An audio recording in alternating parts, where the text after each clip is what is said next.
और मेरे भाई लोग कैसे हो आप सभी। आज हम बात करने वाले हैं एक बहुत ही इंपॉर्टेंट टॉपिक के बारे में जिसका नाम है सेल्फ अवेयरनेस। सेल्फ अवेयरनेस क्या होती है, क्यों जरूरी है हमारी प्रोडक्टिविटी के लिए, हमारे वर्क के लिए और हमारे माइंडसेट के लिए। आज हम इसके बारे में पूरा डिस्कशन करने वाले हैं।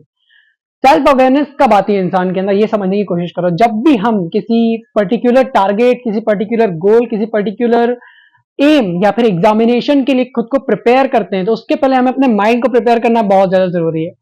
तो जब हम अपने माइंड को प्रिपेयर करना स्टार्ट करते हैं तब हमारे लिए इंपॉर्टेंट हो जाता है कि हम हो जाए सेल्फ अवेयर। सेल्फ अवेयरनेस का मतलब मैं तुम्हें सिंपल भाषा में समझाऊं तो detox your mind from all the negative vibes you had from the past. इसका मतलब है तुम्हारी सेल्फ अवेयरनेस का सबसे पहला स्टेप ये है, identify your feelings right now in that particular state.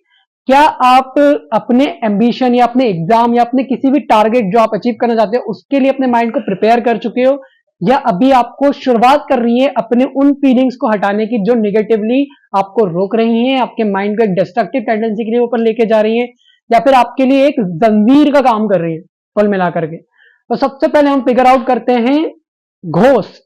Ghost मतलब भूत पिशाच क्या है? ना ना, घोस्ट का मतलब मैं बोलना चाहूंगा नेगेटिव फीलिंग्स या फिर फीलिंग्स ऑफ डिस्ट्रक्शन। इसके अंतर्गत क्या क्या आता है, चलो बात करते हैं। पहला आ जाता है तुम्हारा फियर।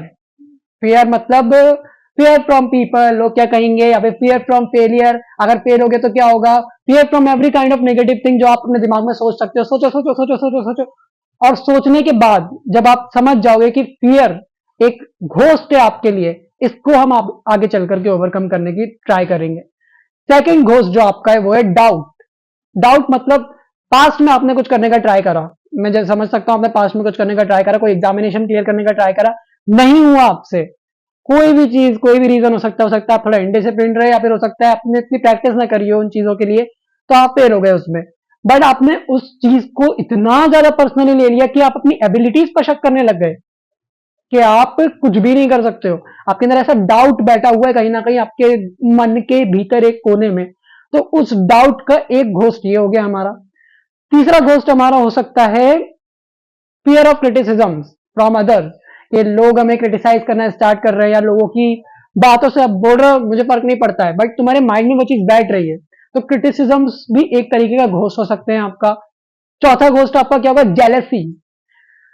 लोगों को आप देखते हो, लोग अपनी लाइफ में अपब्रिंग करते जा रहे हैं, लोग अपनी लाइफ में ग्रो करते जा रहे हैं, बट एक पॉइंट पे आकर के आप सोचते हो मैं इस चीज को क्यों कर रहा हूं यार, मेरा ये एम्बिशन मैं ये कर तो रहा हूं बट वो मुझसे ज्यादा आगे निकल गया। तो आपके अंदर एक जेलिसी की फीलिंग आ गई। आप हो क्या गया, इस जेलिसी की वजह से नुकसान आपका ही हुआ। कैसे? आपने अपना फोकस खुद से हटा करके दूसरों पर ज्यादा डाल दिया, जिस वजह से अब आप अपने काम की तबाही करना शुरू कर चुके हो। आप अपने डे टू डे टारगेट्स में उस इमोशन को लेकर के चल रहे हो, जेलेसी के इमोशन को, जिस वजह से आप कहीं ना कहीं अपने अंदर एक अनसर्टेन या फिर इनसिक्योर में कहूं फीलिंग आप डेवलप कर चुके हो टूवर्ड्स योर वर्क। ये हो गया आपका चौथा घोस्ट जो हो गया जेलेसी हमारा। पांचवा घोस्ट हमारा आता है लॉस।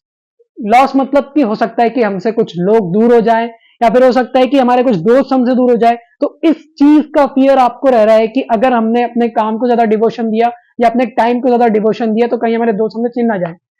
सबसे ज्यादा इंपॉर्टेंट चीज, अगर आपके दोस्त कॉम्प्रोमाइज नहीं कर सकते आपकी प्रायोरिटीज के अकॉर्डिंग, या फिर आपके डे टू डे शेड्यूल में जो आपकी प्रायोरिटी है, जो आपकी इंपॉर्टेंस है उसके अकॉर्डिंग, तो पहली बात तो वो आपके रियल दोस्त है ही नहीं, उनसे अपने आप को दूर करो।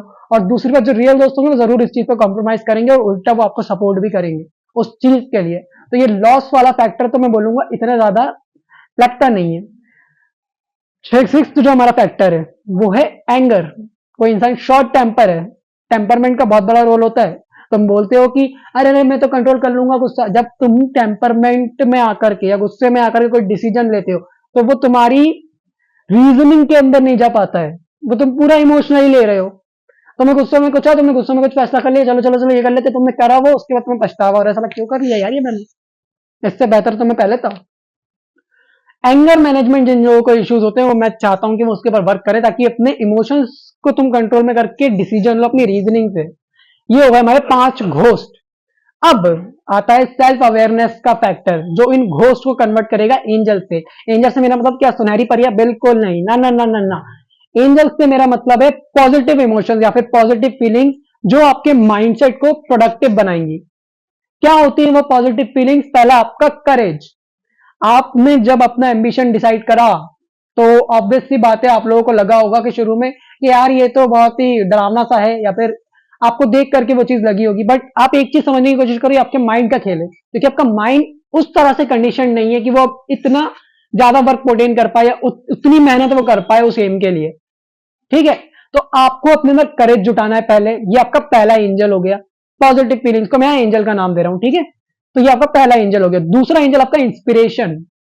What inspired you to pursue that thing, या फिर टू परस्यू दैट एम्बिशन। उस एम को अचीव करने के लिए आपके अंदर क्या इंस्पिरेशन आ गई, आपका क्या एम है, कौन से आपके हीरोज बन गए उस टाइम पे जिन्होंने आपको एनकरेज करा उस एम को अचीव करने के लिए, या फिर उस एग्जाम को फोड़ने के लिए, या फिर आपकी कुछ और एम्बिशन हो सकती है उसको अचीव करने के लिए क्या इंस्पिरेशन है।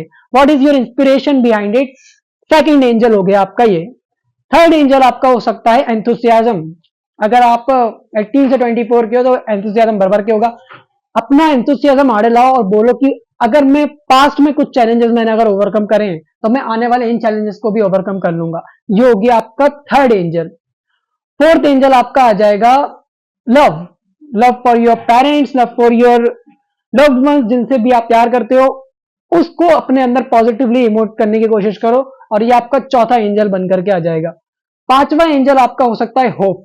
होप का मतलब क्या हो गया अब यहां पर? होप का मतलब ये हो गया, आपने कुछ एग्जाम के लिए आपने प्रिपेयर करा, कोई भी सब्जेक्ट आपने उठा के पढ़ा, आपने बोला यार मैं जितना सोच रहा था उससे मैं ज्यादा मेहनत कर सकता हूं, तो आपके अंदर एक होप का इमोशन आ गया, आपके अंदर उम्मीद जाग गई, आप उसको और बेहतर तरीके से करने लग गए।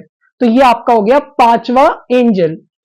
सेल्फ अवेयरनेस का ये बहुत छोटा सा टॉपिक है कि घोस्ट को एंजल्स में कन्वर्ट करना। दूसरी चीज सेल्फ अवेयरनेस में आती है हमारी कि हम अपने आप को आइडेंटिफाई करें टूवर्ड अ सर्टेन थिंग कि हमारा पोटेंशियल कितना है, या फिर हम अपने पोटेंशियल के अराउंड वर्क करें। अब दूसरा पॉइंट आ जाता है सेल्फ अवेयरनेस पे, how to outwit your own potential.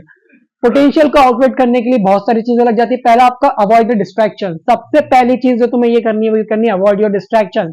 जो भी डिस्ट्रैक्शन है सोशल मीडिया से लेकर के तुम्हारा कुछ भी फालतू का डिस्ट्रैक्शन जो भी तुम्हें परेशान कर रहा है या तुम्हारे लिए एक जंजीर बना हुआ है पैर की, उसको तोड़ना स्टार्ट करो पहले। तो ये आपका हो गया दूसरा स्टेप सोशल पोटेंशियल अचीव करने का।